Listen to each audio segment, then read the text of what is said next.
Welcome to another episode of Eat, Smoke, Drink. Today I am going to take you through a Highland Park. It's called Highland Park The Light. Highland Park The Light. So it's 17 years old. So I'm actually going to put a link up here. In the past I have done a Highland Park The Dark. Okay, The Dark. Which is an age statement Highland Park with a black bottle, beautiful presentation. As is this presentation, absolutely beautiful. Look at that. I mean, holy crap. Holy crap. I'll talk to you about that presentation soon in my take on it. So I guess every video I do, I should really just do a trigger warning on every single one. Because whatever I say will trigger some people. Because I'm strongly opinionated, if you have not been able to tell. There we go. Let's pour that shit in there. All right. Now, first I want to thank Chung. Thank you, Chung, my fucking spirit animal, for lending me this bottle and letting me review it. First, I want to observe the presentation. The presentation is phenomenal. Phenomenal. Look at that bottle. Holy crap. When that bottle sits in this box, it is absolutely beautiful. On every shelf, it would look fantastic. Look at that. I mean, you can have a shelf with jars of turds and piss and semen and be a hoarder from those reality shows, the BBC reality show Hoarders, and it would still look good. That's how good it looks. But let's get nosing. So Highland Park is an Orkney whiskey. I'm not a fan of their standard releases, the 10, the 12, whatever, and all of those no age statement crap in the airport. Honestly, I've had so many of them, and they are, in my opinion, they've all been shite, boring, watered down, lacking character, lacking depth, which is a real shame because they're actually, funny enough, one of my favorite distilleries, Highland Park, but only when the bottling is right. And I have had some of the older expressions, a 25-year-old and plus, and they have been exceptional. But the young ones that they release, it's not because they're young, it's because they watered down the whiskey so stupidly. So that brings me to my next point. This is 52.9%. 52.9%, 28,000 bottles, 17 years old. You can still get them at your local stores, because I have seen them as well. If not, you can get them in the auction, I'm sure. But let's first try it and I'll take you through it. Smoke, hot glass, coal, light peat. It's not a heavy peat at all. It's more of a smoke than a peat. It's more hot coal, burning wood, hot burning coal of the wood. Smell on that. Toffee, some butter. Beautiful nose. Beautiful nose. Simple sugar syrup, a little bit of popcorn, faint hint of the leather.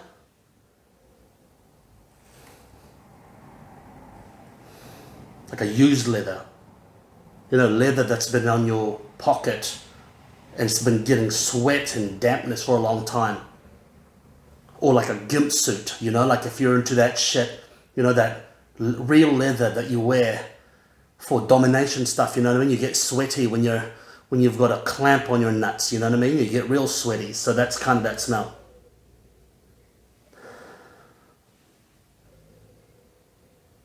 There's a fruitiness to it.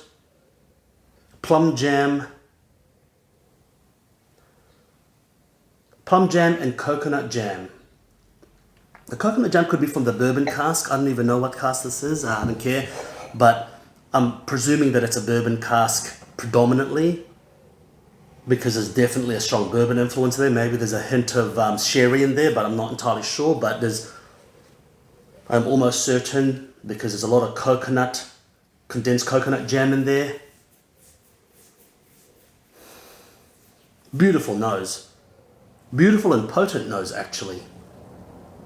There's a hint of wet leaf litter, soiliness to it as well.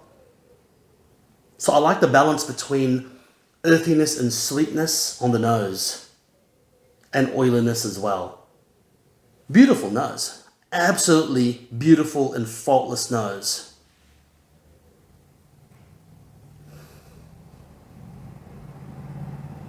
All right, let's get sipping. Let's get sipping.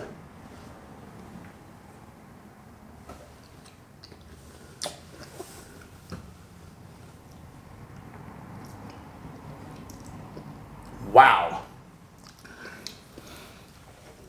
That has balls.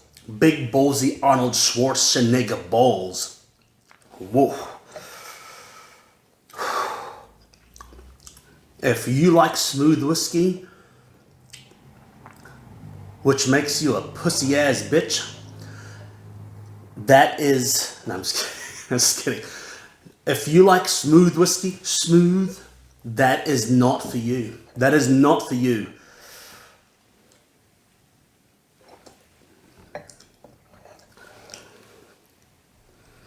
Jalapeno pepper, wet cut grass, pine resin,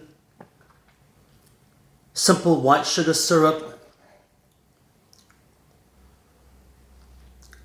a herb bouquet, but the closest I would say is a little bit of rosemary, but a herb bouquet, white pepper, candied ginger. There's also in the back palate a faint hint. It's fucking delicious. There's a faint hint of acetone nail polish remover. You know, that chemically taste. Just a faint hint in the best way possible. I'm gonna call it, that's fucking amazing. That is amazing. That is a great bottle. But, there's a big but.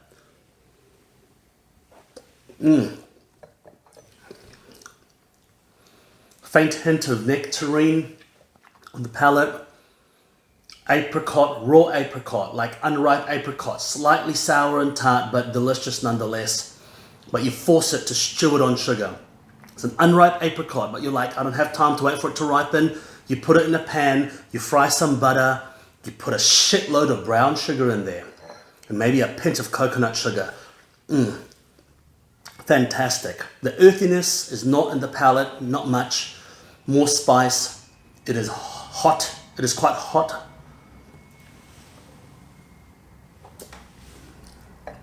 Smoke, definitely smoke. Faint hint of smoke, but more of a coal smoke and a hot glass smoke, like a hot enamel cast iron pot. You know, when you're heating it, you haven't put anything in there yet. You've got that hot enamel air flowing through your Le Creuset. You know, you're heating that in a pan and you've got that heat. You're smelling that heat, whatever that is. It's just heating up the air and it's got that smell. That is fantastic. That is a really, really delicious bottling. It's compelling, it's interesting, it's powerful, it's punchy, it's not smooth, but it's interesting and palatable enough for you to keep going back. It's like a crazy bitch. It's like a crazy bitch. Everyone knows, don't stick you in crazy, you know what I mean? But it's like you can't help it. You just want to keep sipping. You just want to keep sipping, right? It is phenomenal. It is phenomenal. But, the big but, delicious. It's expensive as shit. This is about 280 USD, or actually more than that. It's just shy of $400 here in New Zealand, which is about dollars 320, about 300 to 330 USD. Well, that's about 300. Yeah, about 300 USD, sorry, 300 USD. That is expensive as shit for a 17-year-old, 52-something% Highland Park. But I guess when you compare it to other Highland Parks that are more cheap, that are cheaper, okay, you get a better value from the taste, but, well, that just sucks because then they're conditioning you for shit boring Highland Park and you got to spend a ridiculous amount of money to get a good Highland Park. But that's what you get when you spend $1 billion on a packaging unit, and you have a special bottle run that's ridiculously ornate and hard to make. That's what you get. Because making these bottles ain't cheap, right? It ain't easy. And this ridiculous presentation box is also awesome. And yes, it may add to the experience a little bit.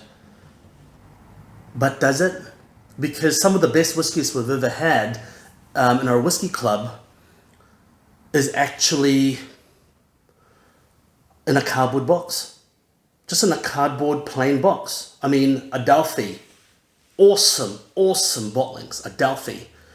And it's in a bloody cardboard box. Even their premium shit is in a relatively cheap and rather run-of-the-mill box with a magnet latch. That's the upsell there. But their whiskey is great, and it doesn't matter. You know, the new whiskey's coming out. Daftmore, AD. Oh, Daftmore is expensive as shit. But AD, you know, American. It's not even in a box. It's wrapped in paper, for Christ's sake. So I guess the question is, how much do you go and pay for a box? Because I'm thinking that $50 alone, the $50 of the cost of this alone is from the box and the fact that the bottle is a bespoke bottle. So I guess in that regard, it's a bit of a collector's item. But man, this box is fucking ridiculous. So I guess that's what I get annoyed with. You know, I guess some of these companies, they spend more on the bloody... they spend more on the packaging and the marketing than the substance of the whiskey. Because, like, you know, you've gone to duty free and you buy your Highland Parks with these massive, you know, like frames. And it's like, do you really need that shit? You know, just make a good whiskey, sell it for a little bit less. You know, sell for a little bit less. But I guess the bean counters have said, no, hey, people like that crap. And... we got to keep making them because there's more margin in the box than the whiskey. God damn, that makes me sad. But nonetheless, great whiskey, but too expensive for what you get. You know, you can get much better out there, but great whiskey. Until next time, make sure you eat, smoke, drink. Cheers.